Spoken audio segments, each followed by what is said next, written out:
आपकी আদালতে দিল্লির মুখ্যমন্ত্রী অরবিন্দ কেজরিওয়ালের উপরে অভিযোগ হলো যে উনি নিজের দেওয়া প্রতিশ্রুতি কখনোই পুরো করেননি। অরবিন্দ জি, অমিত শাহ আজকাল রোজ জনগণকে বলছেন যে অরবিন্দ কেজরিওয়ালের কাজ শুধু বিজ্ঞাপনেই নজরে আসে, বাস্তবে উনি কিছুই করেননি। 70টা প্রতিশ্রুতি দিয়েছিলেন, একটাও হয়নি। না, সব প্রতিশ্রুতি আমরা পূরণ করেছি। আমরা বলেছিলাম স্কুল ঠিক করব, আমরা স্কুল ঠিক করেছি। আমরা বলেছিলাম হাসপাতাল ঠিক করব, আমরা হাসপাতাল ঠিক করেছি।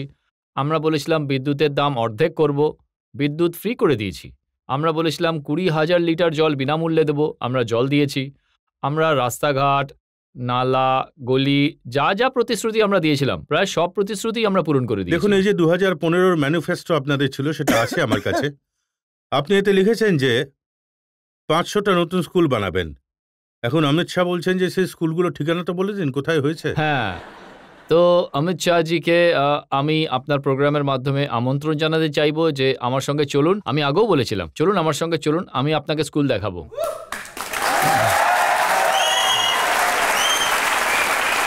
এখন দুটো জিনিস হয়েছে। এক তো প্রচুর নতুন স্কুল হয়েছে, তবে তার সঙ্গে জমির একটা সমস্যাও ছিল। তো যে এক্সিস্টিং স্কুল ছিল সেখানে অনেক ফাঁকা জমি পড়েছিল, ওখানে আমরা নতুন নতুন বিল্ডিং বানিয়েছি। তো এই গোটা দিল্লিতে দিল্লি সরকারের অধীনে 1024টা স্কুল রয়েছে, আর এই 1024টা স্কুলে সব মিলিয়ে 17,000 ঘর রয়েছে। আর আমরা দিল্লির স্কুলগুলোতে সব মিলিয়ে 22,000 ঘর অ্যাড করেছি। 70 বছরে 17,000 ঘর তৈরি হয়েছে 1000 স্কুলে। আমরা 22,000 নতুন ঘর অ্যাড করে দিয়েছি, তার মানে প্রায় 1000 নতুন স্কুলের ক্যাপাসিটি ক্রিয়েট করে দিয়েছি আমরা। সেখানে আরও বাচ্চা যোগ দিতে পারবে, পড়তে পারবে। তো আমরা নতুন স্কুলও বানিয়েছি, সেই সঙ্গে এক্সিস্টিং স্কুলে আমরা ক্যাপাসিটি অ্যাডও করে দিয়েছি। কংগ্রেসের সুভাষ চোপড়া আমাকে বলেছিলেন যে 15 বছর শিলাজি চিফ মিনিস্টার ছিলেন, উনি স্কুল তৈরি করেছিলেন, ওনার ওই ঘরগুলোকেই রংচঙে করে আপনি নিজের বলে চালাচ্ছেন। না, এমনটা নয়। 17,000 পুরনো স্কুল ছিল, আমি তো আপনাকে ডেটা দিচ্ছি। 22,000 গত 5 বছরে তৈরি হয়েছে। তো এখন টোটাল 17,000। আপনি যে নতুন বানিয়েছেন তার ভিডিও তো অমিত শাহজি আপলোড করেছেন সোশ্যাল মিডিয়ায়। হ্যাঁ, উনি ওটা খুবই ভুল করেছেন। আমি ওনাকে বলেছিলাম আমার সঙ্গে চলুন, আমি আপনাকে স্কুল দেখাচ্ছি। উনি আমার সঙ্গে তো গেলেন না। উনি যেটা করলেন, ওনার 7 জন এমপিকে পাঠালেন। 7 জন এমপি আমাদের 1024টা স্কুলের সব কিছু খুঁটিয়ে দেখার পর বললেন যে সব স্কুল ঠিক আছে, 8টা স্কুলে খামতি রয়েছে। ওই 8টা স্কুলের ভিডিও করে আনেন, আর সেগুলো নিয়েই ওনারা বদমাশি করেন। তো আগের যে একটা বিল্ডিং ছিল ওটাকে ডেমলিশ করে আমরা নতুন বিল্ডিং বানিয়েছি। তো নতুন বিল্ডিং তৈরি, সমস্ত বাচ্চা ওই বিল্ডিংয়ে শিফট হয়ে গিয়েছিল।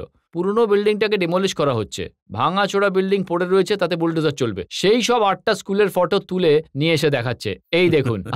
আর এটা আমি বলছি না, পরের দিন সমস্ত খবরের কাগজ, মিডিয়ার লোকজন সেটা যাচাই করে, আর মিডিয়াতে ফুল পেজ এসেছে, এই দেখুন এই ভিডিও দেখিয়েছে, আর এটা সত্যতা হলো এটা, এই ভিডিও দেখিয়েছে। কিন্তু মনোজ তিওয়ারি একটা ভিডিও আমাদের দেখিয়েছিলেন, তাতে ওই বাচ্চারা বলছিল যে এখানে টিচার আসে না, 2-3 ঘন্টা পড়াশোনা হয়। যদি এখানে একাত্রা স্কুল থেকেও থাকে যেখানে টিচারের ঘাটতি রয়েছে, আমি স্বীকার করছি। এইরকম বিশাল মাত্রায় যখন স্কুল রুম তৈরি হয়েছে, টিচার আমার হিসেবে অন্তত 5-6 হাজার টিচারের ঘাটতি রয়েছে, ওটারও অবশ্যই শীঘ্রই রিক্রুটমেন্ট হবে। একটা অভিযোগ আনা হচ্ছে যে আপনি বলেছিলেন যে দিল্লিতে 5,000 নতুন বাস নামানো হবে। বলা হচ্ছে যে নতুন বাস আসা তো দূর, 1100 বাস কম হয়ে গেছে। না 5,000 বাস আমরা বলেছিলাম। বাসেতে একটু প্রবলেম এসেছিল। 3 বছর আগে আমরা যখন বাস প্রকিওর করতে যাচ্ছিলাম, তো কেউ একজন দিল্লি হাইকোর্টে গিয়ে ওর উপর আমাদের ওয়ার্ক অর্ডারের উপর স্টে নিয়ে নেয়।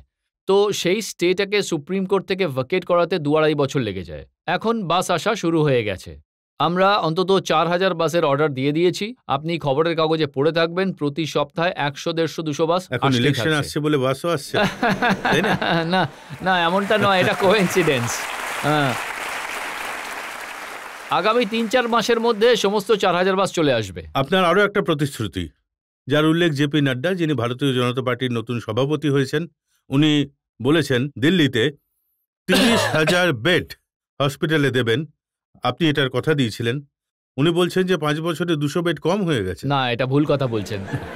ওটা অ্যাকচুয়ালি এরা কি জানেন তো, যা ইচ্ছে এরা সেটাই বলে দেন, ওদের ডেটাতে আপনি বিশ্বাস করবেন না। আমি ভাবলাম যে আপনি গুনে এসেছেন কতগুলো রয়েছে। এরা কিছুই গুনে টনে না, শুধু মিথ্যে বলে।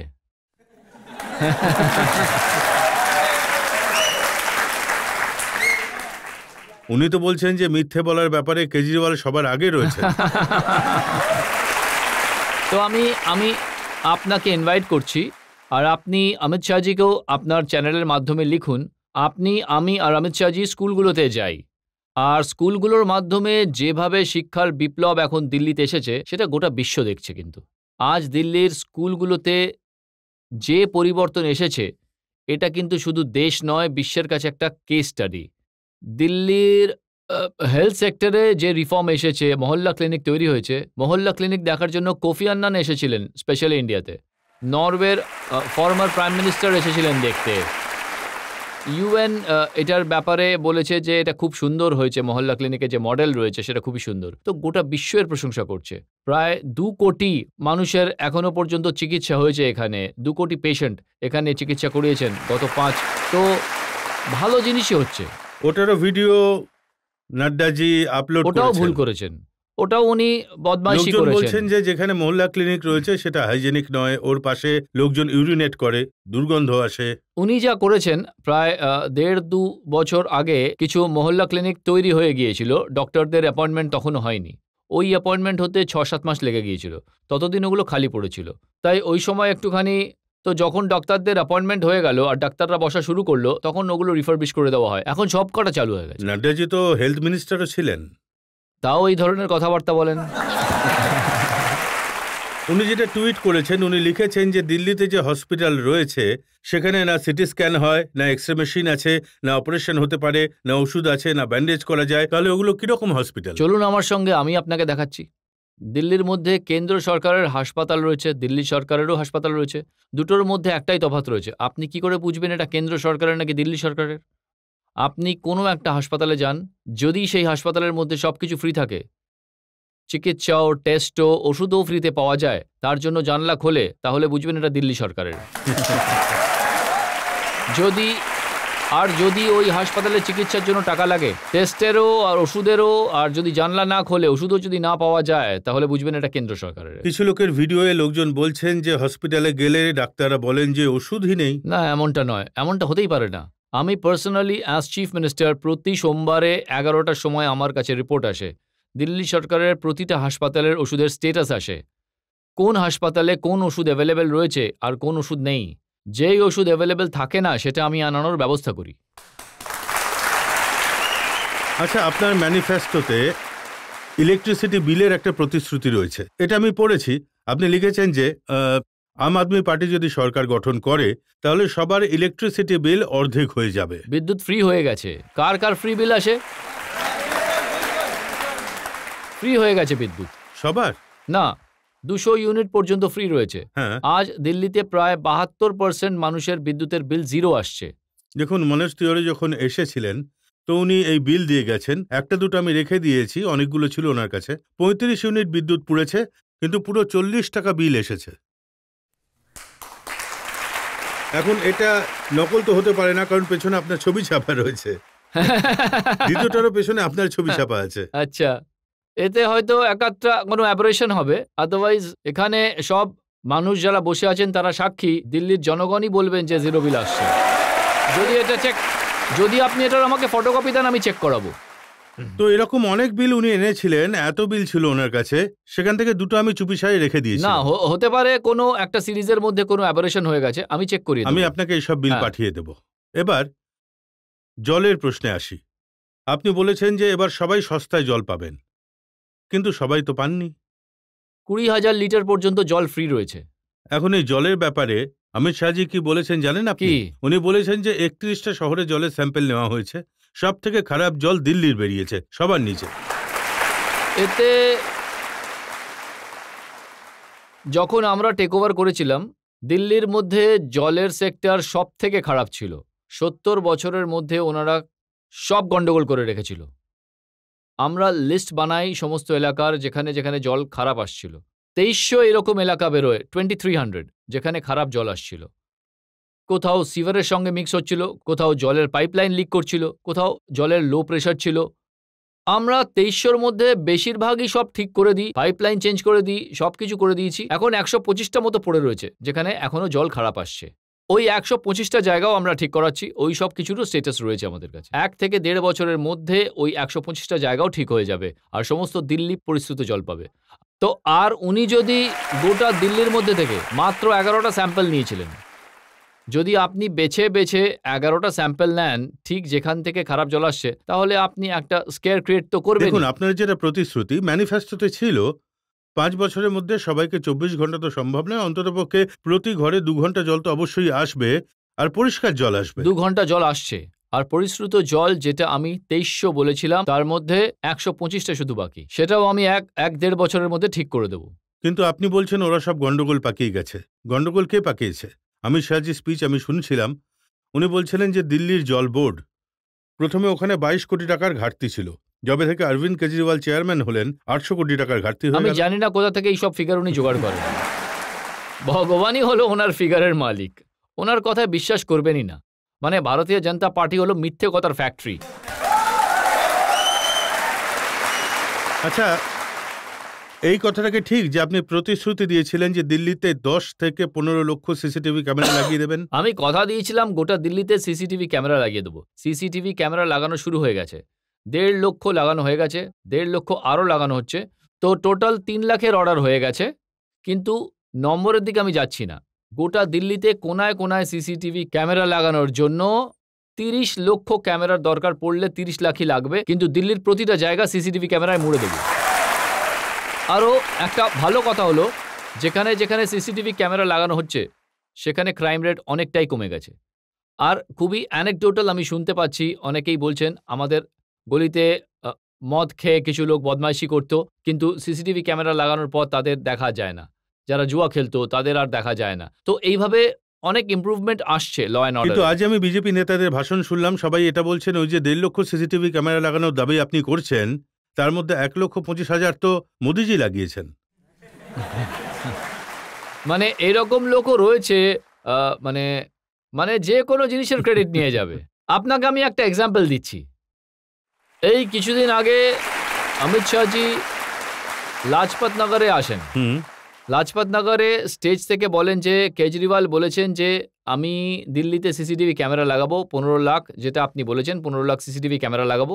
আমি দূরবীন নিয়ে ঘুরছি, একটাও ক্যামেরা দেখতে পাইনি। যখন 1.5 লাখ সিসিটিভি ক্যামেরা রয়েছে আপনাদের এলাকায়, রয়েছে সিসিটিভি ক্যামেরা রয়েছে, 1.5 লাখ লাগানো হয়ে গেছে, কোনো এলাকায় রয়েছে, কোথাও কোথাও এখনো লাগেনি, তবে সবে 1.5 লাখ বসেছে। বাই চান্স দেখা গেল, 1 মিনিট, বাই চান্স দেখা গেল যে স্টেজ থেকে উনি বলছেন তার উপরে 3টে সিসিটিভি লাগানো রয়েছে। ওখানকার আরডব্লিউ এত রেগে গিয়েছিল, উনি ওখানকার সিসিটিভি ক্যামেরার রেকর্ডিং করে পরের দিন অমিত শাহকে পাঠিয়ে দিয়েছিলেন, যেখান থেকে আপনি বক্তব্য রাখছিলেন ওখানেই 3টে সিসিটিভি ক্যামেরা রয়েছে। বলছেন যে এইসব মোদিজি যে টাকা দিয়েছিলেন সেই টাকায় লাগানো হয়েছে। না, মোদিজি আজ পর্যন্ত একটা টাকাও দেননি সিসিটিভি ক্যামেরার জন্য। আমরা চেয়েই যাচ্ছি, আমরা বলেছি আমাদের দিল্লিতে সিসিটিভি ক্যামেরা লাগাতে হবে, আপনি নির্ভয়া ফান্ড থেকে দিন, উনি দেননি। আমরা বলি যে আমরা বাসে ক্যামেরা লাগাবো, নির্ভয়া ফান্ড থেকে দিন, উনি দেননি। 1 টাকাও উনি দেননি, একটা ক্যামেরাও উনি লাগাননি। কিন্তু এখনো তো খুব একটা দেরি হয়নি, আমরা তো 3 লাখ ক্যামেরা লাগিয়েছি, উনি 3 লাখ লাগিয়ে দিন। একসঙ্গে মিলেমিশে কাজ করি। দিল্লি আমাদেরও, দিল্লি ওনাদেরও, দিল্লি কিন্তু সবার। দিল্লির ভালো করাটা আমাদের। সিসিটিভি ক্যামেরা আপনি যতটা চেয়েছিলেন ততগুলো লাগাতে পারেননি? না, সেই রকম নয়। আমি বলেছি গোটা দিল্লিতে যতগুলো দরকার 3 লক্ষ লাগানোর পর আমরা আইডেন্টিফাই করব কতগুলো এলাকায় বাকি রয়েছে, সেই জায়গায় আরো লাগিয়ে। এই 10 লক্ষ 15 লক্ষের ফিগারগুলো আমি জানি না এগুলো কোত্থেকে আসছে, ওনাকেই জিজ্ঞেস করুন, পরের বার ওনাকেই ডাকবেন আপকি আদালতে। উনি তো এটাও বলেছিলেন যে আপনি ওয়াইফাই এর প্রতিশ্রুতি দিয়েছিলেন। আমিও গত ভোটের সময় হোর্ডিং দেখেছিলাম গোটা দিল্লিতে ওয়াইফাই ফ্রিতে পাওয়া যাবে। লাগানো শুরু হয়ে গেছে, বড্ড দেরিতে শুরু হলো। হ্যাঁ, একটু দেরি হয়ে গেল। এত কাজের জন্য 5 বছর তো লেগেই যায় কাজ করতে। লাগানো শুরু হয়ে গেছে, আর খুব দ্রুত সেটা কমপ্লিটও হয়ে যাবে। বহু এলাকায় ওয়াইফাই লাগানোও হয়ে গেছে। আর একটা ব্যাপার আছে, ইলেকশনে যেটার ইস্যু হয়নি কিন্তু যেটা দিল্লির জনগণকে হার্ট করে, তা হলো দিল্লির পলিউশন, দিল্লির বাতাস।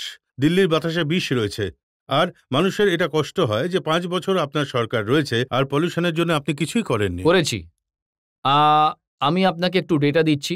যখন আমাদের সরকার তৈরি হয়েছিল সেই থেকে 2015 থেকে 2019 অবধি দিল্লিতে পলিউশন 25% কম হয়ে গেছে। আমরা তাতে স্যাটিসফাইড নই, কিন্তু ভালো কথা হলো পলিউশন আর বাড়েনি, বরং বেড়ে যাওয়ার বদলে আগের থেকে অনেকটা কম হয়েছে। কম কেন হয়েছে তার 3-4 বড় কারণ রয়েছে।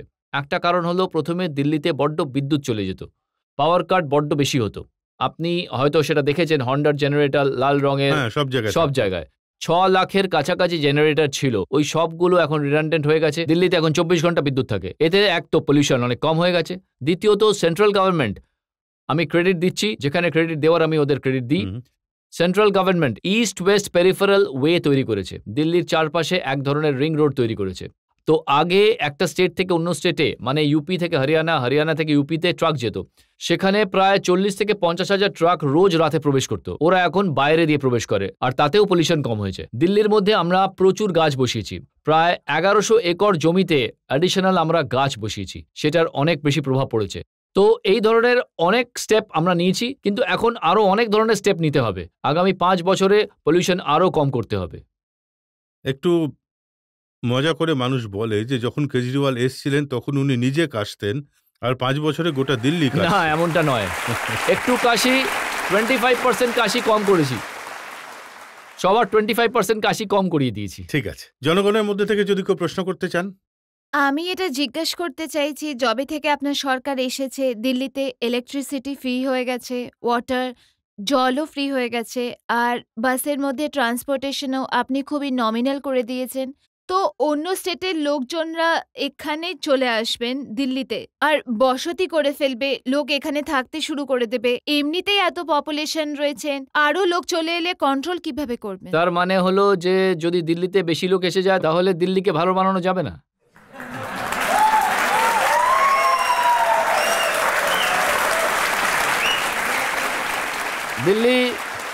দিল্লি দিলওয়ালো কি হ্যায়, দিল্লি হলো দেশের প্রাণ, আর গোটা দেশের মানুষকে আমি দিল্লিতে স্বাগত জানাই। দিল্লি হলো মিনি ইন্ডিয়া।